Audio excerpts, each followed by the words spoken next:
Welcome everybody for this new webinar organized by the Institute for European Policy Making at Bocconi University. My name is Stefano Feltri. I'm a journalist working with the Institute. As you probably know, because maybe some of you have already participated to our events, the Institute has the goal to connect academic research and current events to shape the policy making activity and to make it more data-driven and rooted in academic findings. Today, we are discussing probably the most relevant topic of this month and probably this year, which is the German federal election that happened on Sunday, February 23rd. I'm particularly glad to host this meeting today because everybody's wondering what's going to happen and if this election will help to solve the deep structural problems that have harmed German economy and more in general European economy in the last couple of years. I welcome our two speakers.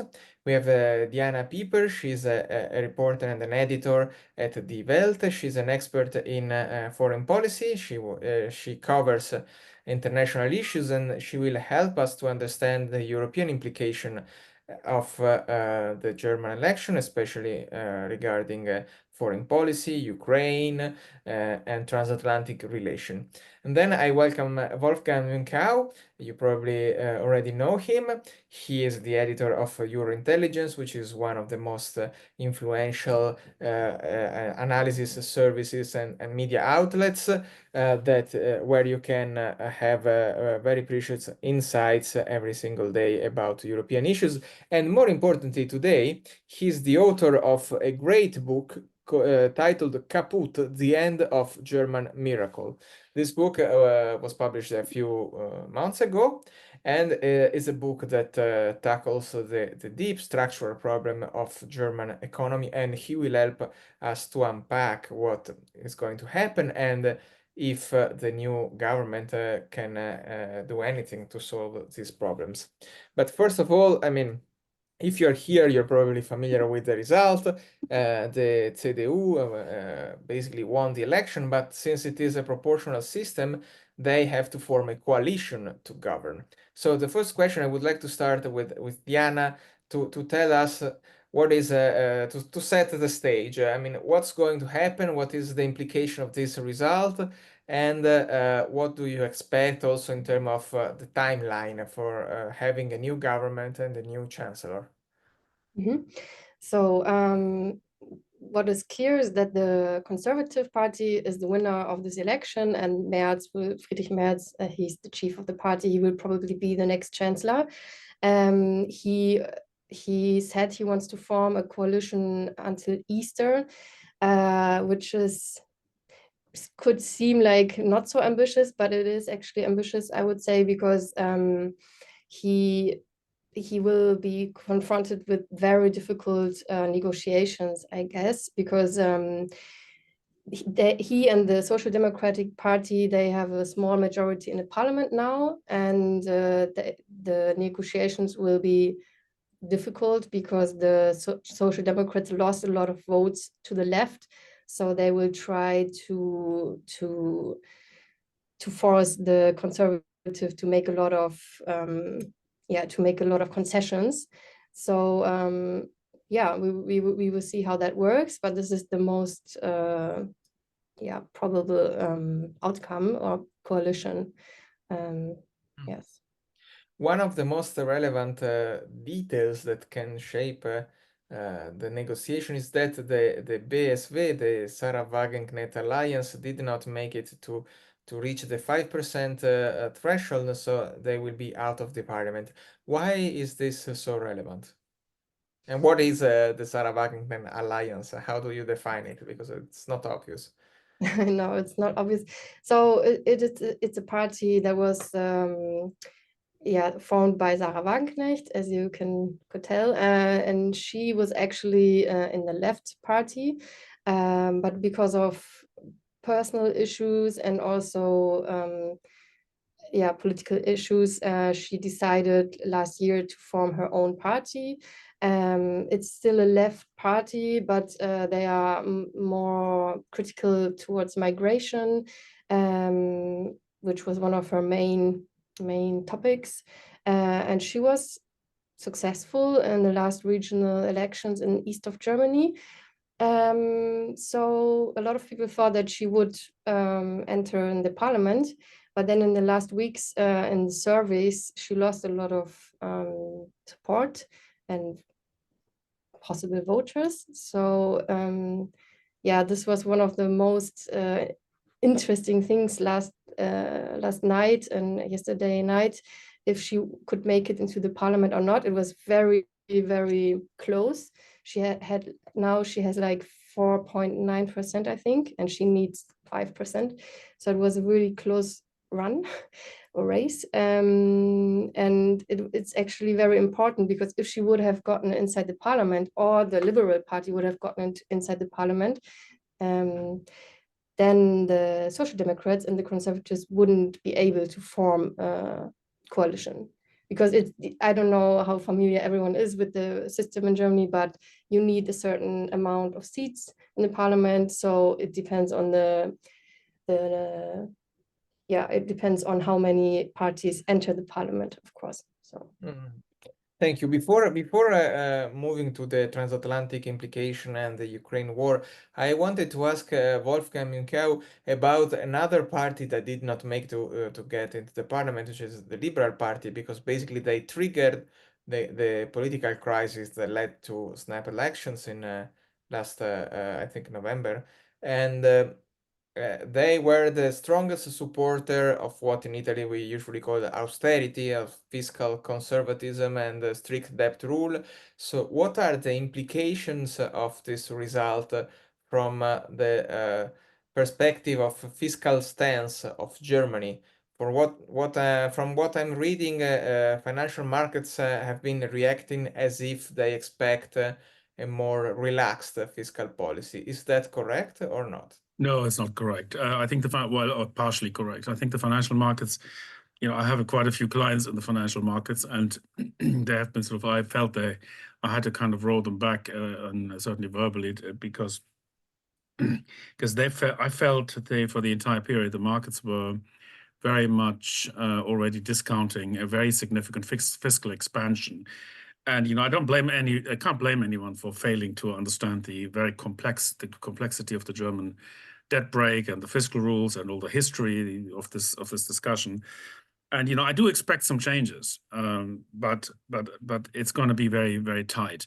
Now, there is a possibility. People are talking about it this morning. That the outgoing parliament, which might be in office, for another 30 days, might just use the opportunity to change the constitution, because the outgoing parliament had a majority for change of the debt break if the entirety of the CDU is in favor.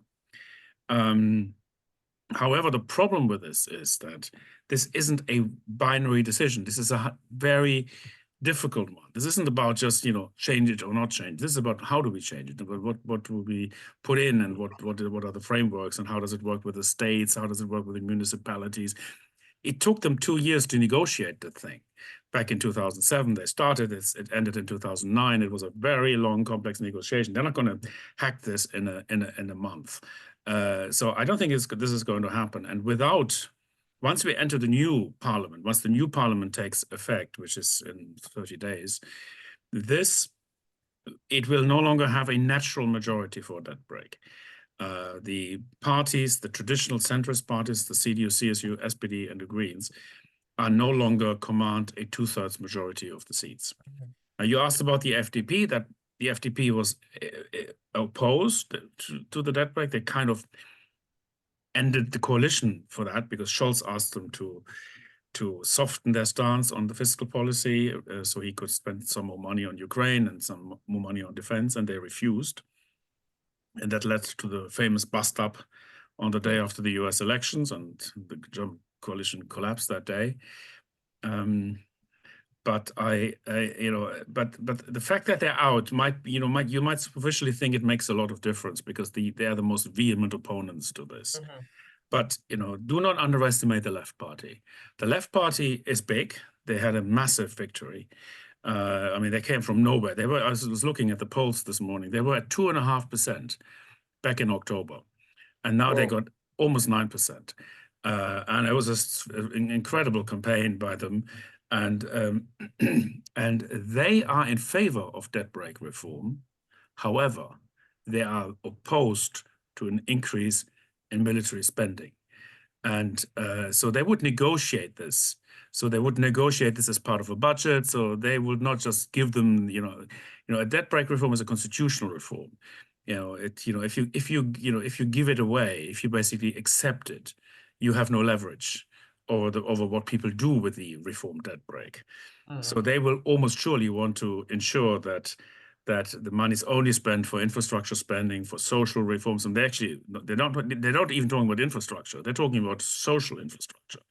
So they want, I don't know what they want, but more traditional expenditures and not military expenditures. I mean, surely not military expenditure. We can be pretty sure that it is not military expenditures. That's why it's relevant to try to unpack what is the so-called Friedrich Merz doctrine in terms of foreign policy. So, Diana, what is Friedrich Merz's idea about Ukraine? If I understood correctly, he's in favor of more military investment expenditure, but he's against sending boots on the ground, which means it's not maybe that different from Olaf Scholz' approach. What are the differences that you expect in the new government?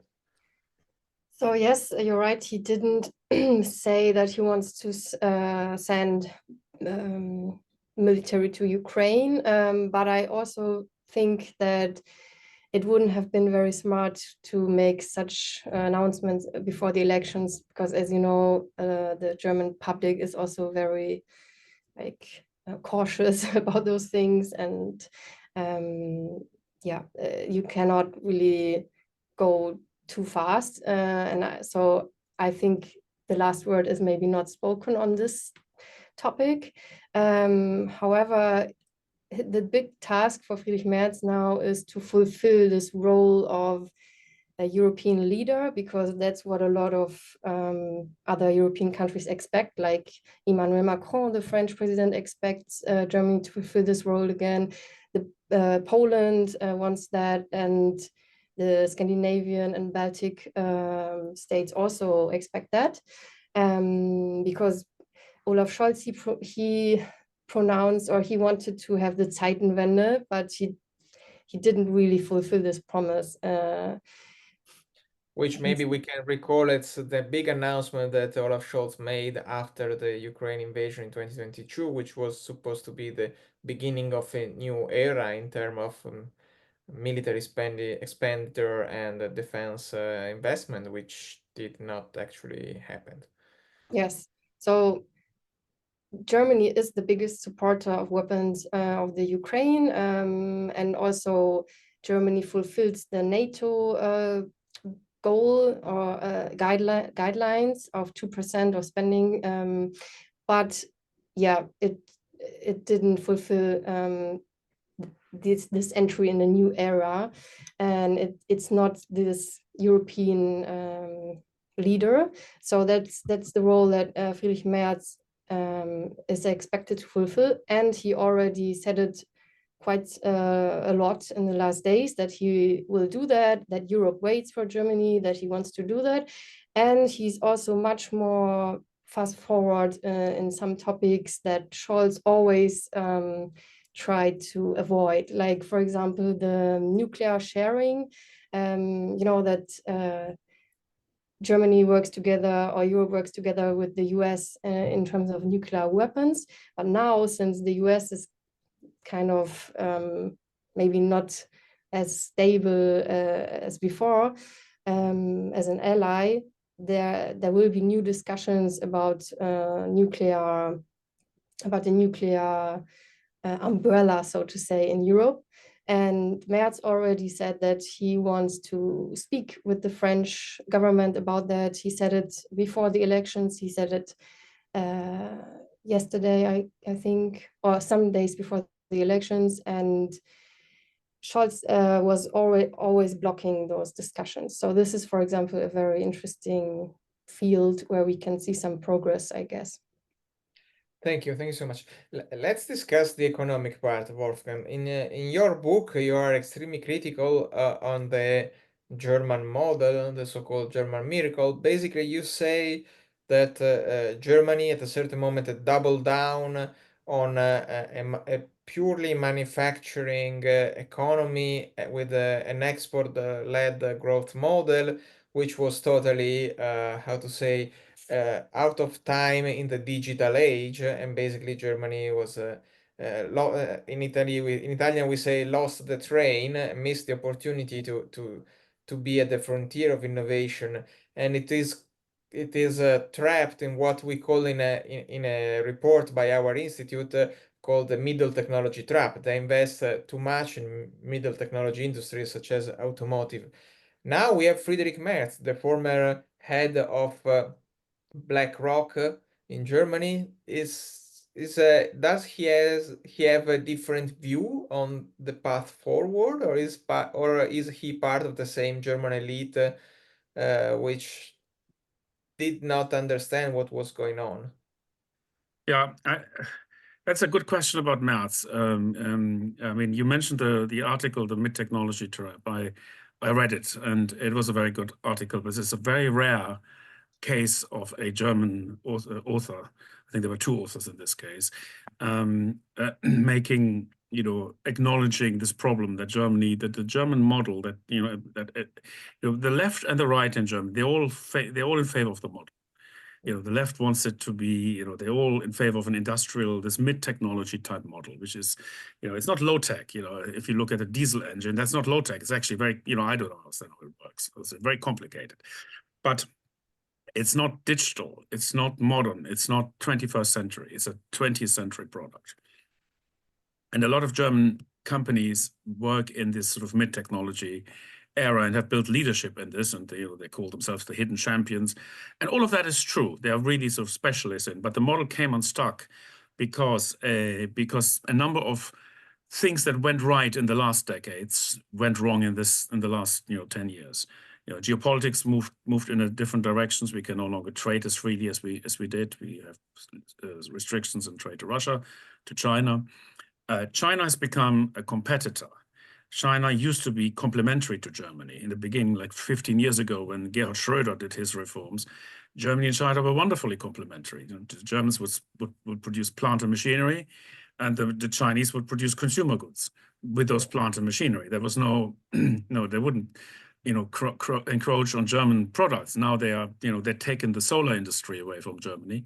They're about to take the car industry away from Germany because they're ahead of Germany. They're ahead of Germany in batteries, and that's something we won't catch up on. But they're certainly now ahead of us in software, and the next generation car is much more of a digital product than an analog one, and all the money in the car is in software and is no longer in brakes and all the mechanical parts in the car, and an engine is very, very simple.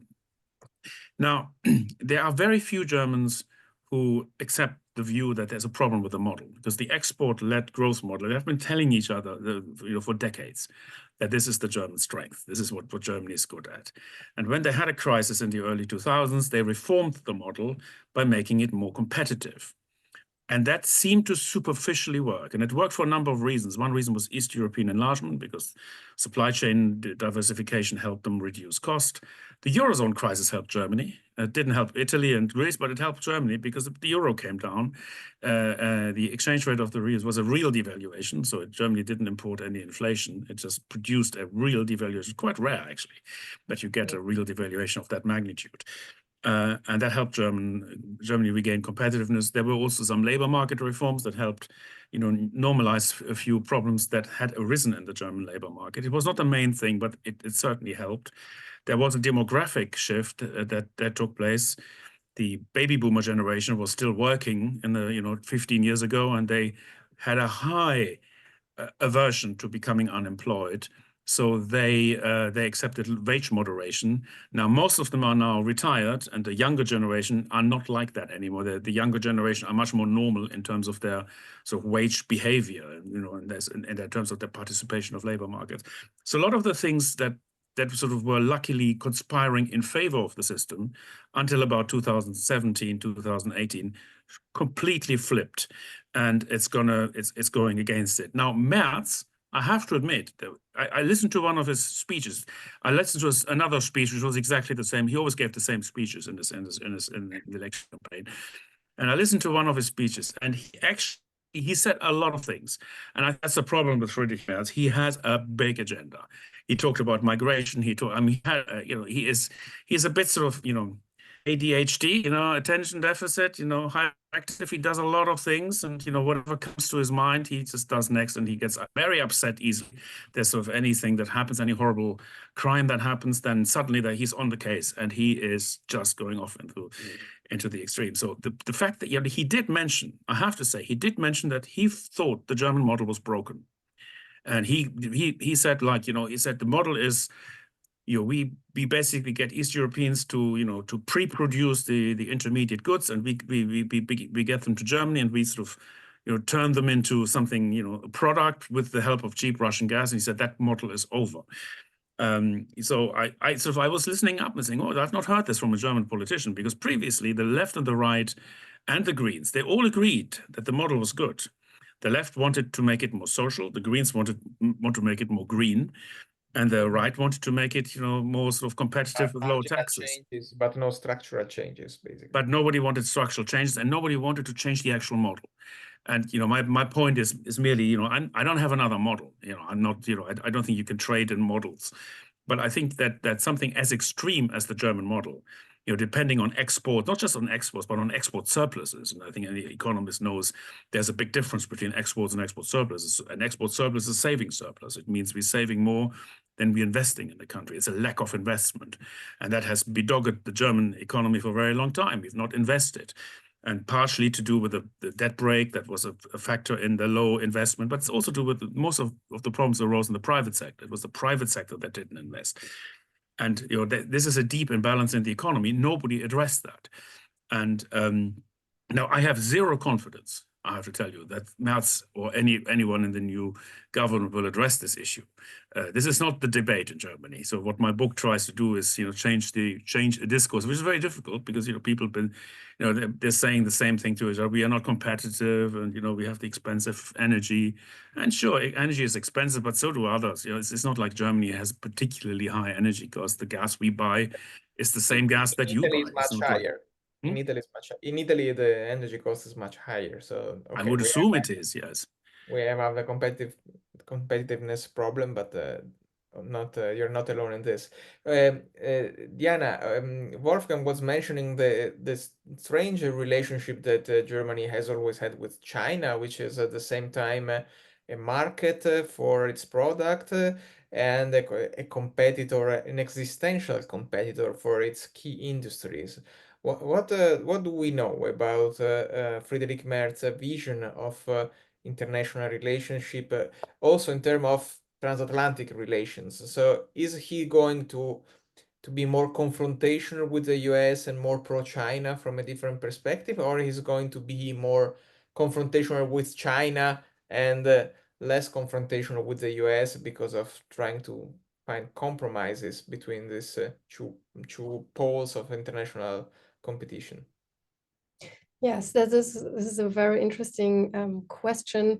He kind of set a new tone already when it comes to the US, which is very interesting, because yesterday, for example, after we had the first official results of the elections, he was in TV in a debate, and he said that he was very shocked by the interventions of Washington in the German elections, and that he will do everything for Europe to be independent of the United States, or to be more independent. And this is something that, for example, Emmanuel Macron, the French president, said a lot of times, but to hear it from a German politician who is also from this tradition, this transatlantic tradition, like Friedrich Merz, from the old German Bundesrepublik, West Germany.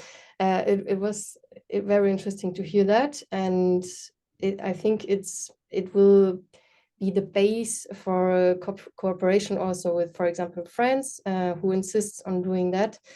When it comes to China, he didn't talk a lot about China, and it will be very interesting because, for example, Olaf Scholz didn't find a very concrete policy. He was still doing business with China and wasn't very clear about it, and blocked also some decisions in the European Union, for example, about tariffs, as you know. So yeah, we will see how Friedrich Merz.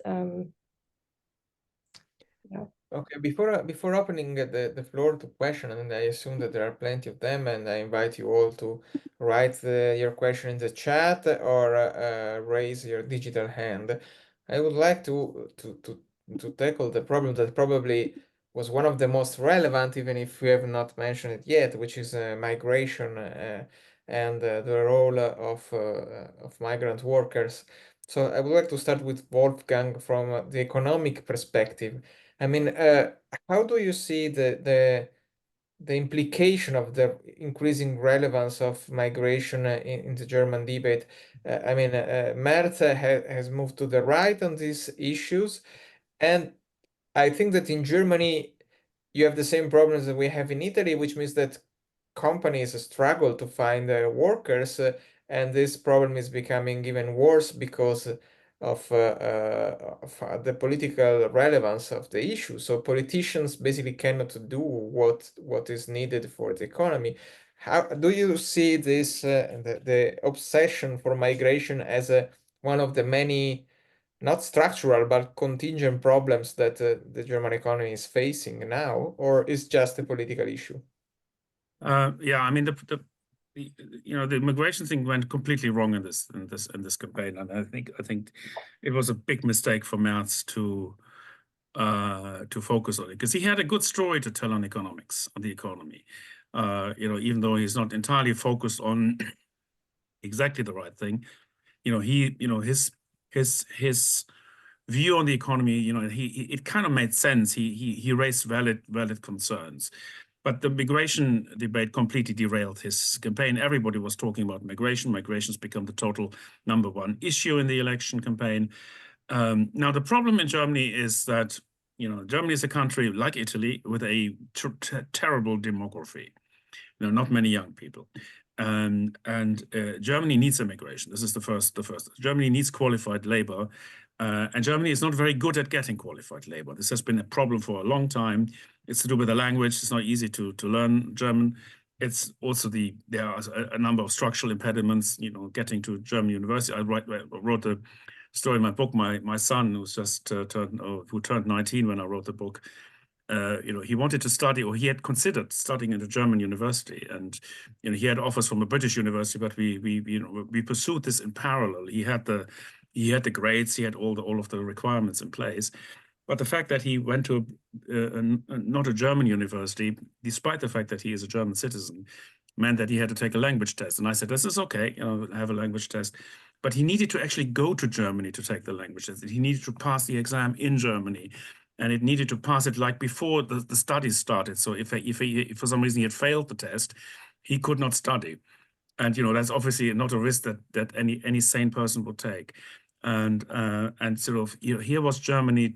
I was also talking about the 2 German professors in Oxford, where I'm currently based, who wanted to go back, who wanted to accept a position at one of the East German universities. And in one case, it was just not competitive enough. But in another case, his daughter was told that she could not join high school because foreigners are generally assumed not to be very intelligent, and therefore she had to go to a lower school. And she was actually, she was in a, she was best of her class. It was one of those strange things, but it was impossible for foreigner for foreigner who did not go through the German school system to actually enter the high school. The school's called Gymnasium. Germany has sort of a 3-tier system. That was not possible in that particular state. I think that state was Saxony.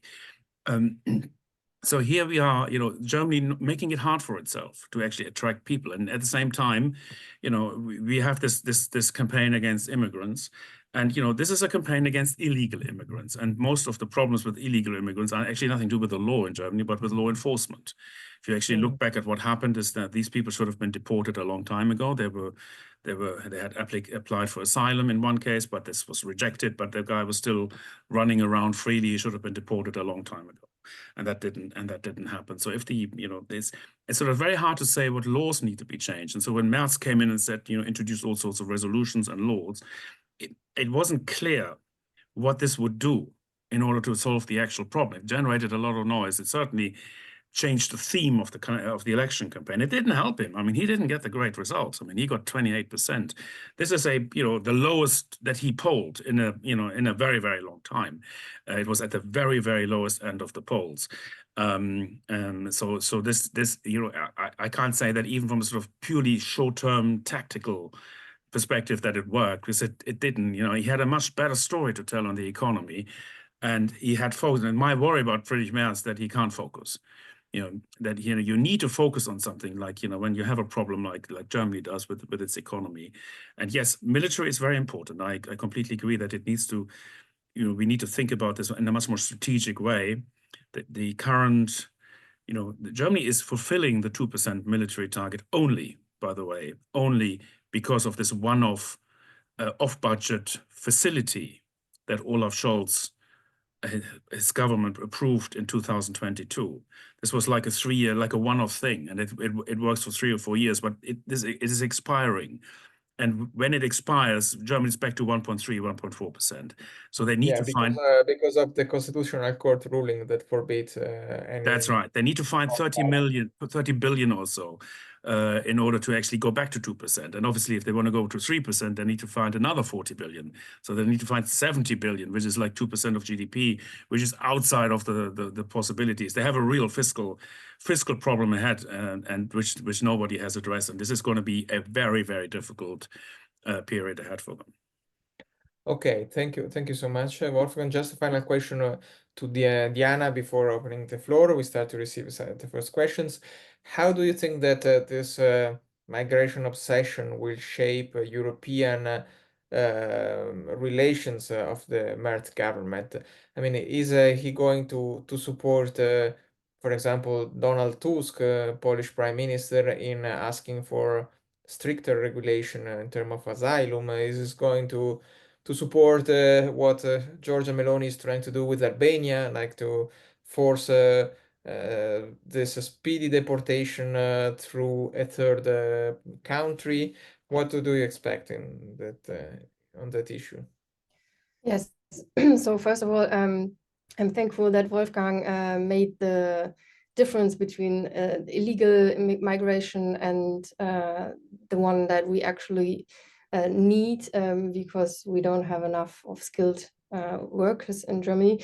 But the problem of Friedrich Merz is that he already announced before the elections that he will be very, very drastic about migration, and that in the first days of his role as a new Chancellor of Germany, he will pursue a lot of how do you say, he has 5 points that he wants to do. For example, he wants to reject migrants at the border, and he also said if he cannot do it with the parliament, he will do it by decree, kind of like Donald Trump does his politics. And I mean, he said that during his campaign, and he probably knows that this is not really something that is possible. But it could lead to the fact that people are disappointed again because they voted him, so that he fulfills those promises. So this will be very tough. But in terms of international cooperation, as you asked, I think it will be easy for him to work together with Donald Tusk, for example, because, as I said, he already said that he wants to be more strict, or he wants the police to be more strict at the border and to reject migrants that already arrived in other European Dublin countries. So there's a lot of common ground, I'd say. Also with Meloni, for example, it will be more easy than with the current government, that's for sure. Okay, thank you. So we have the first question by Daniel, which I assume is Daniel Grosso, the director of the Institute for European Policy Making.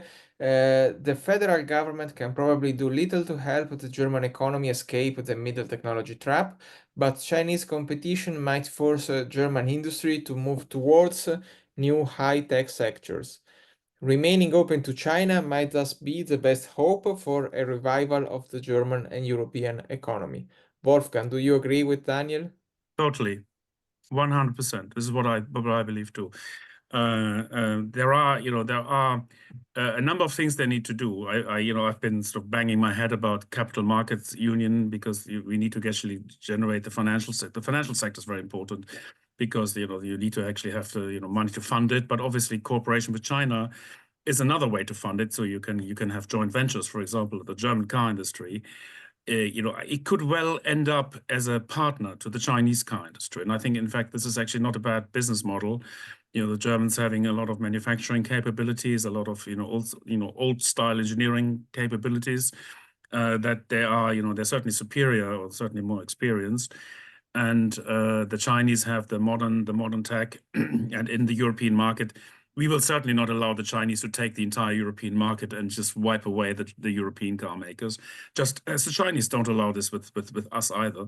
So I think there is a sort of a win-win situation. And I actually think now, with what is happening with Donald Trump, is he's making it easier for the Europeans to do this.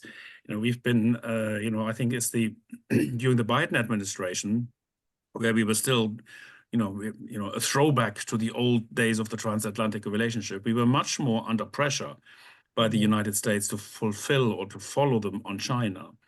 And while I think we should be careful, I think the EU should not go from like, oh, we're with America and now we're with China. That is not what we should do. What we should do is to say, and I actually agree with Merz on this point. We should say, let's if the US no longer feels responsible for the security of Europe, that means we have to step in and we have to take care of the of the security of Europe. That's harder than it sounds. This is not just about money. This is not just about GDP, defense spending as percent. This is about capabilities. This is about production. Defense industries are very complicated. It's about intelligence. It's about satellites. It's about stuff that the US has and we don't. It's about nuclear umbrellas too, because we would have to obviously use our own, which means the French and the British one. So assuming we can go down this road, we would be less beholden to American policy. So if America picks a fight with China, it doesn't mean necessarily that we would be on America's side. It doesn't mean that we would have to be on China's side either, but we could play a more independent role. We could play a more independent role in the Middle East too. At the moment, very difficult for us. So a lot of the policies are very difficult for Europeans, but I completely agree with Daniel that this is one way. The Chinese are very, very good. They have made the investments. They have great universities. They have where I live in the UK, if in Oxford, but also the other university towns, they're full of Chinese kids. I mean, really everywhere. The schools full of Chinese kids. They're everywhere. They study the hard subjects. They study maths and engineering and sciences, and they've been doing this for a long time. I remember 20 years ago, I heard the first complaints from. I'm a mathematician by background. I heard the first complaints from graduate in the math departments in the United States, who said they couldn't understand their teachers because they were all Chinese. That was like 20 years ago. And that was something, this has gotten, I wasn't saying gotten worse, you could say it's gotten better, because the China is a very, very significant contributor. If you look at machine learning academic papers. You know, a very, very large number is authored by Chinese academics, and many of them work in Chinese universities. And you know, most of that era is open source. This is not proprietary information. So all the technology behind all the big language models, all this is public source anyway. And so they're heavy contributors to this debate. So I think that is a strategy, a valid strategy for Europeans. Yeah. Thank you. I saw that Massimo Bordignon was raising his hand, but now he disappeared. So if he wants to intervene, he's more than welcome. Otherwise, we can go on in collecting other questions. Okay, Massimo, you can intervene. I think we can hear you now. Okay, thank you very much. I had a couple of questions. The first question is, since it's so difficult to change the German debt brake from a constitutional point of view, is there any way to circumvent it? Like, for example, I mean, since we are looking at the things from an European perspective, transferring together with other European countries some robust tax base on the European Union, and then let the European Union, some part of it, we will see, and let the European Union to spend on Germany's and other behalf, maybe rising debt or spending directly the money. That could be, is there a way from a legal point of view which this could be done without, entering, being constrained by the German Constitutional Court? The second question that I have, I'm thinking of the recent Draghi paper article on the Financial Times, the one which said that, in a sense, since we have all this restriction on the internal market, is as if we were applying a very high tariff both for commodity and service. Suppose that we make some step forward in integrating the common market in Europe. That would be a way in which we can try to reduce this expert-led model. This could increase internal demand in Germany as well. That was. And final question, how will be the behavior of the new Chancellor with respect to, for example, the attempt by UniCredit to buy Commerzbank? Are we going to see again an opposition, or you expect some more opening with respect to the Scholz government? Thank you. Many questions. I think that Wolfgang will take all of them, and then I have a final one for Diana. Wolfgang. Okay. Let me also look. I mean, circumventing the debt brake. I mean, we're Germans. I mean, what do you think? No, they have tried, but it proved to be unconstitutional. Yeah, we tried. It's difficult. I mean, the Constitutional Court, if you read the verdict from a bit over a year ago, it's actually quite restrictive. So you can't just go and cheat and declare emergencies just because the emergency has to arise in the year. So you can't just say, oh, Ukraine is an emergency, even if you feel that is the case, because it's been going on for 3 years. So the court will take the view that you have to make a medium-term budget provision for this. I mean, the German constitutional debt brake has exemptions, but they require a 2/3 majority, like the off-budget funding vehicles, which the Germans call, wealth. They don't call it debt. What they call it, the Sondervermögen. They call it special wealth, which is actually debt, but it's a wonderful way of using words in this way. So they have debt vehicles, and they could have a debt vehicle for the military. The problem is now with these elections passed that the parliament no longer has a 2/3 majority for example, a fund for the Bundeswehr like they had in 2022. That would require a 2/3 majority, and even if the centrist parties are all in favor, the Greens would be in opposition, but they would, I'm sure, be in favor of this. I don't think the AfD and the Left Party would support it. The Left Party already said it wouldn't, and the AfD, I don't think they would do it at this point because they will not help the government. If they were in government, they would probably support it because they're kind of pro-army. They're not pro-Ukraine, and certainly not pro supporting Ukraine. So there's at the moment no chance. If they've been firewalled politically, they're not gonna help Friedrich Merz. So I think this is going to be difficult, but I think there's a point to your question in the sense the one way out for them, and it's not the complete way out, but it is a way out, is for them to accept European debt, because that only requires a single majority in Germany. And so another recovery fund, EU next gen type instrument. If they agree to prop up the European defense, nobody's discussing this in the German debate, but it is actually possible.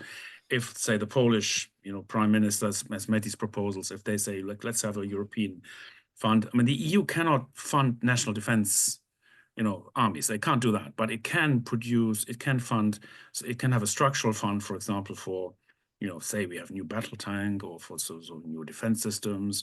We could move towards defense policy integration, all that kind of stuff. And Merz is strongly in favor of this. There is a case for European spending on this, and that would probably be easier than doing sort of a unilateral German thing. I do expect some movement on the debt brake. There is a support to increase the headline number from the question. I saw a report in one of the German papers. It was Handelsblatt. It mentioned an increase from 0.35% as the sort of the annual ceiling to 0.5%. And you say, I mean, my God, you're not gonna go to all the bother of changing the constitution for like 15, basis points of a deficit. And when it makes no difference to policy, because no policy is that pinpointy that it can land so precisely in this area.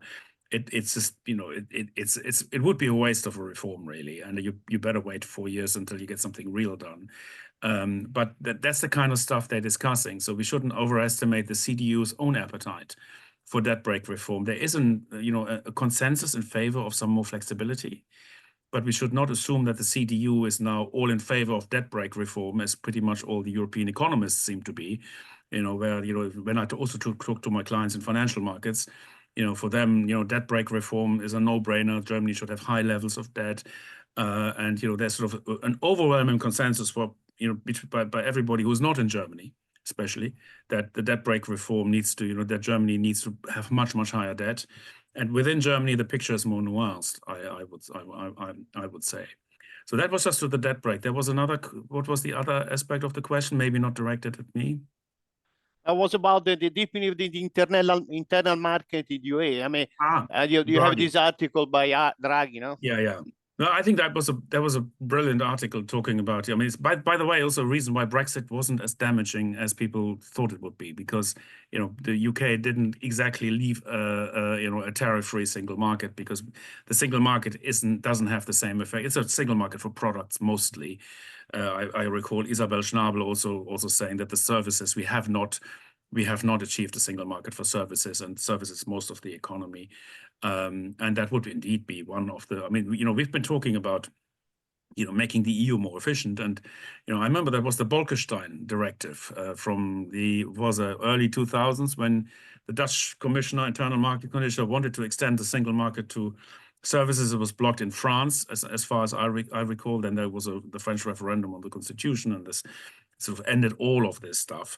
And so we made this attempt, and I think this is the moment for me when European integration went wrong. It went wrong later in the Eurozone crisis, when it was just about not doing anything and just doing the minimum to get through this.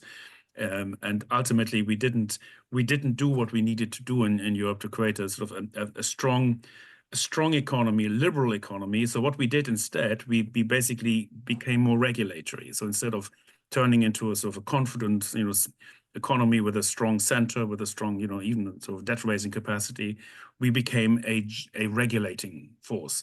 And we followed the illusion that others innovate and we regulate, and that didn't work. And we see this now with the productivity gap. We see this with a lot of the economic problems that arise, and especially in the tech sector, where we are absolutely nowhere. But we are the first ones with the crypto regulation, with AI regulation. We have strong views on how social networks should be run and who should police them, but we haven't got any. We have no companies in the sector. I will send you a report that we have started to discuss, that has just came out from our institute, which is called Rules That Empower. And the main takeaway is that we can have pro-innovation rules even without having big digital platforms based in Europe. But this is a fascinating discussion that I hope that we will have more time to get into. Since we have very few minutes, I would like to tackle with Diana and also with Wolfgang a very final point that I'm curious about your thoughts. This was probably the fourth major European election after Donald Trump arrived in the White House, and the first major election with Elon Musk trying to interfere and to support, in this case, Alternative für Deutschland, both with an editorial and then with an interview to Alice Weidel and with the digital platform X. I mean, Wolfgang was saying that we are trying to regulate the platform that we cannot invent, but this was a real clash between the European regulation and how Elon Musk is trying to interfere and to shape the European politics. So from the perspective of both of you, starting with Diana, what was the most relevant, how to say, public arena where the political debate developed this time? It was still traditional media. X is that relevant in Germany, or is just a minor force? And traditional television, I mean, is Musk a game changer, or is just one of the many who try to shape the debate? So I think that the influence of Elon Musk wasn't that big or as big as he wanted it to be. It's for sure the international cooperation between the right extreme AfD and Elon Musk and other movements in Europe is improving. And for example, the chief of the AfD, Alice Weidel, yesterday she said, or today she said that when she woke up, she had a call from Elon Musk on her phone. And so it clearly has a big impact, but I don't think that it is as high as he wanted to be, because when you talk to AfD politicians, when you talked to them yesterday, a lot of them thought that they would get a bit more votes. So in the end, they got 20% exactly as the surveys predicted. But what is interesting, and Germany is not special in this case, is TikTok, because you can see it at the example of the left party. Wolfgang said that they were at like 2 or 3% in the beginning of the year, and then Friedrich Merz, he did this very controversial vote in the parliament, where the AfD voted for a program of the CDU, and after that the left rose in the surveys, because the head of the left party, Heidi Reichenick, she did a speech in the parliament that was very popular on TikTok, and she's in general very strong on TikTok. She reached a lot of young voters, and the support for the left party really rised up, and now they have 9% of the votes. It's nothing that was like, a lot of people didn't expect them to be to get that much support. So yeah, especially with the young people, TikTok and social media is very important. Also, the AfD is very strong on TikTok, was also very strong in the European elections already. So it's nothing new. They got a lot of new young voters. For the older voters, it's still the traditional media. But yeah, I think this is like the same in every Western liberal democracy. Thank you, Diana. Wolfgang, the same question for you, but with a slightly different nuance. Elon Musk is also a big economic power force in Germany because of his Tesla Gigafactory and his role in investing in electric vehicles. So, do you think that this new polarizing approach that he has taken will have an impact on that? I mean, according to newspapers, there are some people boycotting Tesla, saying that now he's a controversial car and so on. Do you see any major relevance of this, or is just how to say, Yeah, I think I think Diana is completely right. He's not the biggest factor in German politics. And what also happened is that Tesla has become a bit of the AfD car now. And it's sort of it's something people some people drive it for that reason. Many people don't drive it for that reason. So it's something you want to be careful about. If you're Elon Musk and you make space rockets and you make cars and you run a social media company and you enter politics of other countries, you lose market share, or your market share isn't going to be higher than the party that you support, which is only 20%. So we have to be kind of careful that while the other car companies are not tied to certain political parties, so it's not like a Volkswagen would only be driven by the voters of one party. That is absolutely not the case. I wanted to make one point, sort of a follow-on from Diana's point of view about the TikTok thing. This is a very important shift that's taken place in the United States, but also now in Germany. They had endless debate, all the candidates, in different formations. There was Merz and Scholz, and then they came in groups of 4, in groups of 7. I mean, they came in all sorts of constellations, tons of discussions. It made no difference whatsoever. The televised debates were basically had no effect. In the United States, the same. Trump lost the debate against Harris. It didn't change the outcome. Trump lost, by the way, also against Hillary Clinton. I remember this well, 8 years ago. It had no impact on the outcome. This is already, the television world still thinks it is calling the shots. The media think it is calling the shots. That is no longer the case. The overall votes, except for the left party, has been totally steady in the entire campaign. All the parties, nothing moved. Some small shifts. The Greens started at 10, they ended at 11. They were at 14 in between. There were some variations, but ultimately nothing much changed since November. But the left party succeeded, and the AfD grew since that period because of the social media, and this is now a big shift in the United States. You see the social media now getting formal seats in press conferences, and they get reserved seats. So basically, there's now a power shift away from traditional media, legacy media as they call them. I used to work for them myself, so I'm slightly offended by this myself, but it's a big power shift away. And as the media is losing circulation, and broadcasting media, I see this in the United Kingdom. The BBC used to command the airwaves. The viewerships are now falling below that of some of the better podcasts. And if you wanted to reach someone today, that's the way to go. And not national television. This is really a shift happening, and these are the first German elections where I think that the social media had a really big impact. Speaking of podcasters, I mean, Donald Trump has just appointed a right-wing podcaster as deputy head of the FBI, so probably this is a signal of such a big shift. Okay, thank you so much. We are running out of time. I just wanted to ask a very super final question to Diana. I mean, who do you expect that the foreign minister would be, and do we have any name on that?